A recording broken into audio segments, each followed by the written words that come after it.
Hey guys, welcome to this new video tutorial. In this video, I will show you how you could easily download and install Twitch TV on your Windows 11 computer.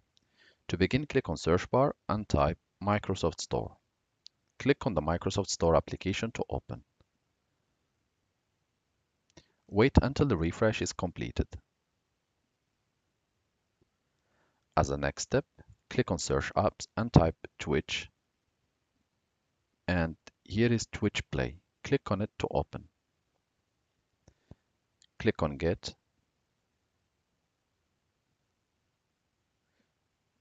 and wait few seconds until the download and install is completed automatically.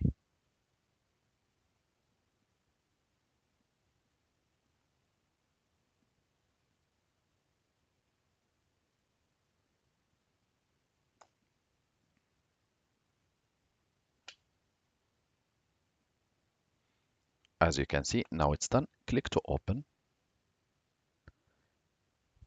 and now you are ready to use it. You can either log in or create an account to begin.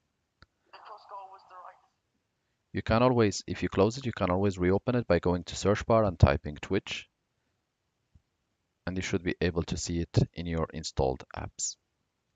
Thank you guys for watching, and talk to you soon in a new video tutorial.